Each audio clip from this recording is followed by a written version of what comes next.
नमस्कार साथियों, स्वागत है आपका कक्षा 12 की राजनीतिक अवधारणा की क्लास में। आज हमारा टॉपिक है स्वतंत्रता एवं समानता। देखिए, स्वतंत्रता और समानता हमने इनके बारे में थोड़ा बहुत अध्ययन पिछली कक्षाओं में भी किया है, लेकिन 12वीं क्लास के अकॉर्डिंग आज हमें इनका थोड़ा विस्तृत अध्ययन करना होगा, जिसके अंदर देखिए स्वतंत्रता की अवधारणा कि किसी व्यक्ति की स्वतंत्रता किस तरह से मिलती है और उसे उसका उपयोग कहाँ और कैसे लेना आवश्यक होता है, क्या परिस्थितियाँ होती है। देखिए, स्वतंत्रता को इंग्लिश में लिबर्टी कहा जाता है, जिसका शाब्दिक अर्थ होता है बंधनों का अभाव या मुक्ति। लिबर्टी का शाब्दिक अर्थ क्या हुआ? बंधनों का अभाव या मुक्ति। जैसे कि किसी व्यक्ति को उसके इच्छा अनुसार कार्य करने की छूट प्रदान करना, ये ही स्वतंत्रता का इंग्लिश पर्याय है। अब देखिए, समय समय पर कुछ विद्वान हुए राजनीति शास्त्र में जिन्होंने स्वतंत्रता की अवधारणा को अपने अनुसार बताने का प्रयास किया है, जिसमें पैट्रिक हेनरी कहते हैं कि मुझे या तो स्वतंत्रता दीजिए या मृत्यु।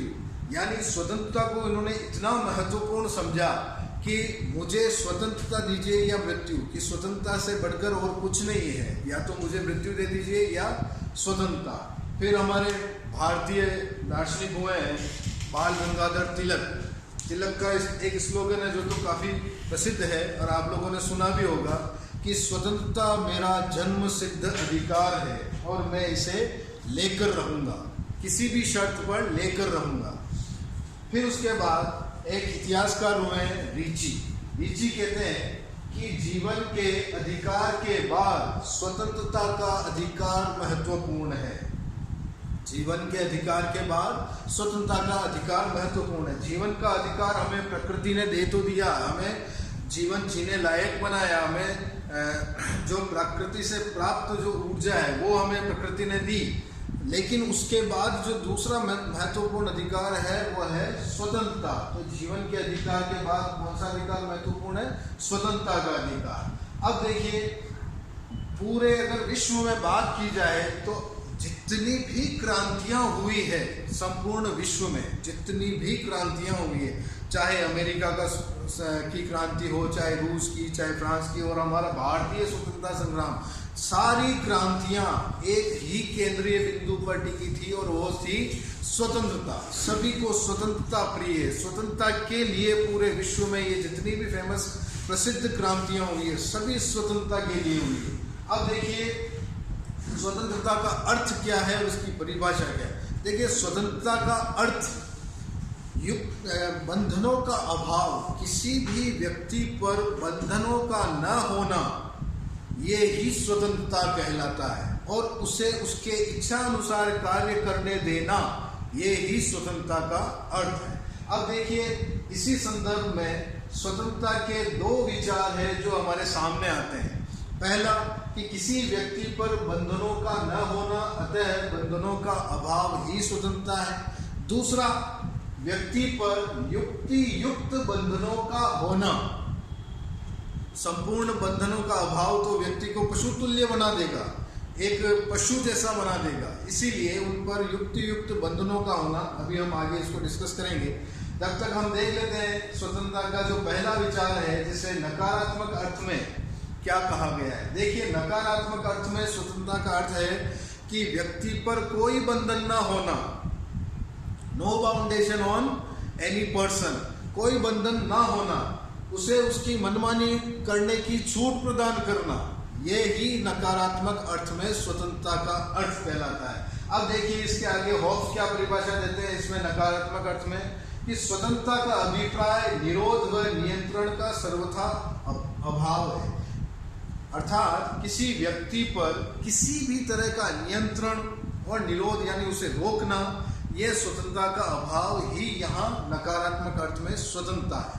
अब देखिए, J.S. मिल, जॉन स्टुअर्ट मिल, ये स्वतंत्रता के सबसे बड़े विचारक हैं, व्यक्तिवादी विचारक हैं, जो व्यक्ति को महत्वपूर्ण मानते हैं, और ये कहते हैं कि अंतःकरण, विचार, धर्म, प्रकाशन, व्यवसाय, दूसरों से संबंध बनाने के क्षेत्र में व्यक्ति को निर्बाध छोड़ देना ही स्वतंत्रता है। अतः नकारात्मक अर्थ में जॉन स्टुअर्ट मिल जो विद्वान हुए, इन्हें सबसे अंतिम नकारात्मकवादी कहा जाता है और सबसे पहला सकारात्मकवादी कहा जाता है। तो जॉन स्टुअर्ट मिल की ये परिभाषा इम्पोर्टेंट है, आप इसे अच्छी तरह से देखिएगा। उसके बाद ये कहते हैं कि राज्य को व्यक्ति के निजी कार्यों में हस्तक्षेप नहीं करना चाहिए, उसे निर्बाध छोड़ देना चाहिए, उसे उसकी मनमानी कर देना चाहिए, उस पर कोई कंट्रोल या नियंत्रण नहीं होना चाहिए। ये ही स्वतंत्रता का नकारात्मक अर्थ है। अतः हमने देखा अभी कि स्वतंत्रता का जो नेगेटिव वे है, ये क्या कहता है कि व्यक्ति पर कोई बंधन नहीं होना चाहिए, उसे उसकी मनमानी करने की छूट होनी चाहिए, चाहे वह किसी का जाकर खून भी करे आए, चाहे मारपीट करे आए, या इधर उधर वो कोई ऐसा असामाजिक कार्य कराए, फिर भी उसे ये छूट मिलनी चाहिए। ये नकारात्मक अर्थ में स्वतंत्रता का अर्थ है। इसके बाद हमें सकारात्मक अर्थ देखना चाहिए। देखिए, हमने नकारात्मक अर्थ में अभी ये देखा, जैसे मैंने आपको अभी उदाहरण दिए ही हैं इसके, कि व्यक्ति नकारात्मक अर्थ में जब उसको इतनी छूट मिल जाएगी, तब वह समाज में जाकर कुछ ऐसे अप्रिय कार्य करेगा, कुछ ऐसे असामाजिक कार्य करेगा जो निंदा का उसे पात्र बना देगा, जिससे उसका सामाजिक स्तर घटने की पूरी संभावना बन जाएगी। अतः व्यक्ति पर इस तरह से उसे पूरी छूट में छोड़ देना भी अच्छा नहीं है। अतः उसके ऊपर कुछ युक्ति युक्त प्रतिबंध होना अति आवश्यक है। ये ही सकारात्मक अर्थ में स्वतंत्रता का अर्थ है। अतः सकारात्मक अर्थ में जो अवधारणा है, ये एक आदर्शवादी अवधारणा साबित होती है। इसे हम आदर्शवादी अवधारणा कहेंगे, और ये एक कल्याणकारी राज्य के ओर व्यक्ति को आगे प्रशस्त करेगी। अब देखिए, जब व्यक्ति आर्थिक रूप से कमजोर होगा, तभी वह पशु तुल्य व्यवहार की ओर अग्रसर होगा। अतः इसके अंदर यह अवधारणा हमें कहती है कि आर्थिक विषमता की स्थिति में कानूनों का अभाव स्वतंत्रता की गारंटी नहीं होता। कि जब व्यक्ति की जेब खाली है और उसके पेट में भूख जैसी कोई चीज लग रही है, तो उसे कुछ ना कुछ ऐसा अप्रिय कार्य करने के लिए विवश होना पड़ेगा जो उसकी इस आर्थिक कमजोरी को पूरा कर सके, उस आर्थिक स्थिति को मजबूत कर सके। इसी अर्थ में यहाँ सकारात्मक अर्थ में स्वतंत्रता हमें कहती है कि व्यक्ति को मनमानी करने की छूट नहीं देनी चाहिए, उस पर कुछ युक्ति युक्त प्रतिबंध होना अति आवश्यक है। अतः व्यक्ति को पूर्णतः मुक्त नहीं छोड़ना चाहिए, उसके ऊपर उचित बंधनों का लगना अति आवश्यक है। ठीक है, तो यहाँ हमने अभी देखा स्वतंत्रता का नकारात्मक अर्थ क्या है, उसका सकारात्मक अर्थ क्या है। अब कुछ स्वतंत्रता के कुछ विविध प्रकार है जिसके ऊपर हम चर्चा कर लेते हैं। सबसे पहला है प्राकृतिक अधिकार। प्रकृति के अंदर मनुष्य जन्म से ही कुछ ऐसे अधिकार या से स्वतंत्रता लेकर आता है, जैसे जीवन जीने की स्वतंत्रता। उसने प्रकृति से जो प्राप्त किया है, प्रकृति से ऊर्जा मिली है, उसे अपने शरीर के साथ, उसे अपने साथ जो व्यवहार करना है वो सब प्रकृति ने दिया है। तो अतः प्राकृतिक स्वतंत्रता के अंदर जो प्रकृति द्वारा प्रदत्त स्वतंत्रताएं हैं, उन्हें प्राकृतिक स्वतंत्रताओं की श्रेणी में डाला गया है। उसके बाद व्यक्तिगत स्वतंत्रता। देखिए, व्यक्तिगत स्वतंत्रता के अंदर व्यक्ति अपनी इच्छा अनुसार कार्य करने के लिए स्वतंत्र है। उसे किसी भी बंधन को मानने की या बंधनों को अपने ऊपर लादने की कोई आवश्यकता नहीं है, उसे जीवन जीने का अधिकार है। उसके बाद जब बात की जाए नागरिक स्वतंत्रता की, देखिए व्यक्तिगत स्वतंत्रता के अंदर अगर मैं थोड़ा सा ऐसे यूं कहूँ कि व्यक्ति को अपना खान पान, रहन सहन, वेशभूषा, तरह तरह के जो अपने शरीर के ऊपर जो कुछ स्वतंत्रताएं महसूस कर सकता है, ये सारी स्वतंत्रताएं उसे व्यक्तिगत स्वतंत्रता के अकॉर्डिंग प्राप्त होती है।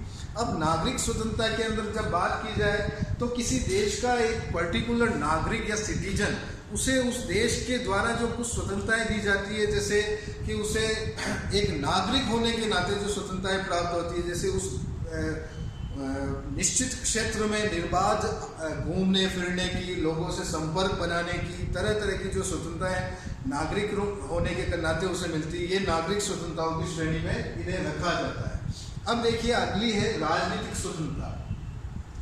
देखिए राजनीतिक स्वतंत्रता के अंदर व्यक्ति को वो स्वतंत्रताएं मिलती है जिसके अंदर वह राज्य के शासन को प्रभावित कर सकता है, जैसे या उनके साथ अपने व्यवहार को संतुलित कर सकता है। जैसे राजनीतिक स्वतंत्रता के अंदर सबसे पहली स्वतंत्रता उसे चुनाव लड़ने की, चुनाव में अपना वोट के अधिकार का प्रयोग करने की, सरकार के कार्यों का मूल्यांकन करने की, उनका आलोचनात्मक परीक्षण करने की स्वतंत्रताएं प्राप्त होती है। ये स्वतंत्रताएं राजनीतिक स्वतंत्रता में रखा जाता है। उसके बाद आर्थिक स्वतंत्रता।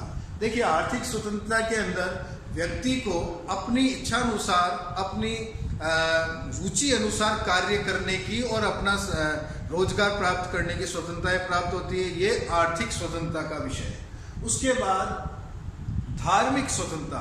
अब देखिए धार्मिक स्वतंत्रता के अंदर व्यक्ति को अपनी पसंद का धर्म या संप्रदाय चुनने की और उस संप्रदाय के नीति नियमों का पालन करने की पूर्ण स्वतंत्रता प्राप्त होती है। ये धार्मिक स्वतंत्रता के अंदर आता है। उसके बाद नैतिक स्वतंत्रता। देखिए नैतिक स्वतंत्रता के अंदर व्यक्ति को नैतिक आचरण करने की स्वतंत्रता प्राप्त होती है। उसे दूसरे व्यक्तियों के साथ अच्छा समन्वय, सद्भाव बनाने की स्वतंत्रता प्राप्त होती है और अपने जीवन मूल्यों को उचित रूप से उनका उपयोग किया जा सके, ऐसी स्वतंत्रताएं प्राप्त होती है। उसके बाद व्यक्ति को सामाजिक स्वतंत्रता प्राप्त है। देखिए सामाजिक स्वतंत्रता के अंदर किसी भी व्यक्ति पर उसके समाज और धर्म, गुण, जाति, नस्ल, लिंग, वंश, इन आधारों के आधार पर किसी भी तरह का कोई भी भेदभाव नहीं होना, ये सब सामाजिक स्वतंत्रता की श्रेणी में आएगी।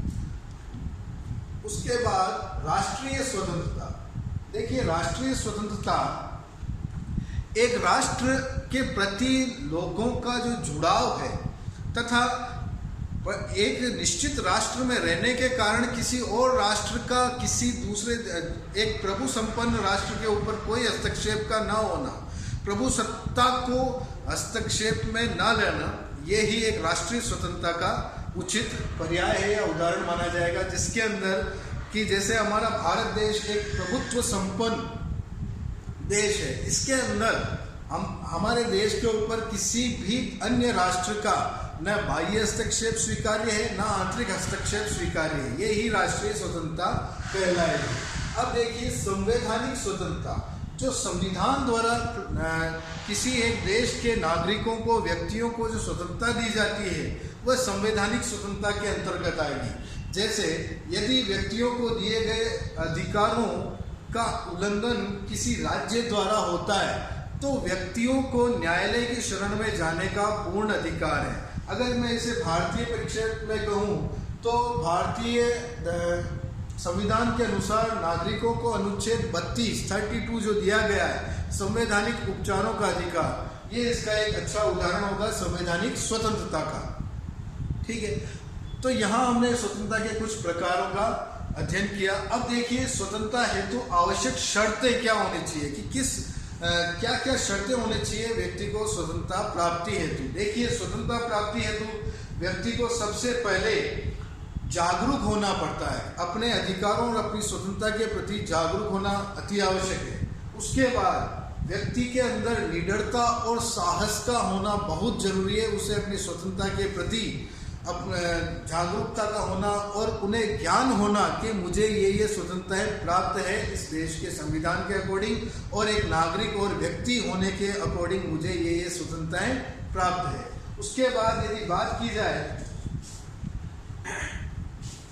कि समाज में लोकतांत्रिक भावनाओं का पनपना, जब व्यक्ति स्वयं के बारे में सोचेगा और दूसरों के बारे में नहीं सोचेगा तो ऐसी स्थिति में स्वतंत्रता का होना अपरिहार्य माना जाएगा। व्यक्ति को अपने साथ साथ दूसरों के बारे में भी सोचना होगा, तब ही स्वतंत्रता होना आवश्यक समझा जाए। उसके बाद व्यक्तियों का शिक्षित होना सबसे ज़्यादा आवश्यक है। जब तक व्यक्ति शिक्षित नहीं होगा तब तक उसे इस बात का ज्ञान ही नहीं होगा कि मुझे एक नागरिक या एक व्यक्ति होने के द्वारा या के कारण इस देश के संविधान ने क्या क्या स्वतंत्रताएं या समानताएं या अधिकार दिए, इस कारण उसका शिक्षित होना अति आवश्यक है। ठीक है, अब देखिए कि स्वतंत्रता के मार्ग में क्या क्या बाधाएं आ सकती है। सबसे बड़ी बाधा व्यक्ति का अशिक्षित होना। जैसे अभी मैंने आपको बताया कि व्यक्ति अगर शिक्षित ही नहीं होगा तो उसे जानकारी नहीं होगी कि मेरे पास क्या क्या अधिकार है जो मुझे इस देश के संविधान ने दे रखे। उसके बाद व्यक्ति की पक्षपात विहीन, जब समाज के वर्गों के मध्य लोग एक दूसरे के प्रति पक्षपात करते हैं, ऐसी स्थिति में भी व्यक्तियों की स्वतंत्रताओं का हनन होता है। तो ऐसी स्थिति का न होना, या इसे भी हम एक बाधा मान सकते हैं। उसके बाद प्रेस की स्वतंत्रता, जनमत के लिए प्रेस की स्वतंत्रता का होना अति आवश्यक है। जब तक प्रेस स्वतंत्र नहीं होगी, वह स्वतंत्र और निष्पक्ष समाचारों को नहीं पब्लिश करेगी, तब तक व्यक्ति भी अपने अधिकारों और अपनी स्वतंत्रताओं के बारे में नहीं जान पाएगा। उसके बाद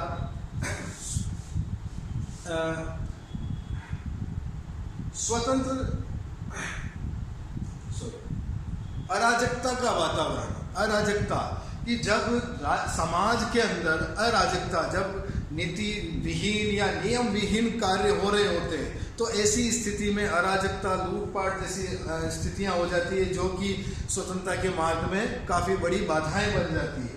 और कुछ शक्तिशाली व्यक्ति भी लोगों की स्वतंत्रताओं के मार्ग में बाधा उत्पन्न करते हैं। तो साथियों, आज हमने ये स्वतंत्रता के अंदर अभी स्वतंत्रता का अर्थ देखा, स्वतंत्रता की परिभाषाएं देखी, स्वतंत्रता का नकारात्मक अर्थ देखा, उसका सकारात्मक अर्थ देखा, और स्वतंत्रता के क्या प्रकार हैं, ये क्या क्या कहते हैं। उसके बाद स्वतंत्रता के लिए आवश्यक शर्तें और उसके मार्ग में बाधाएं, आप इनका अध्ययन करें। That's all for today. Thank you.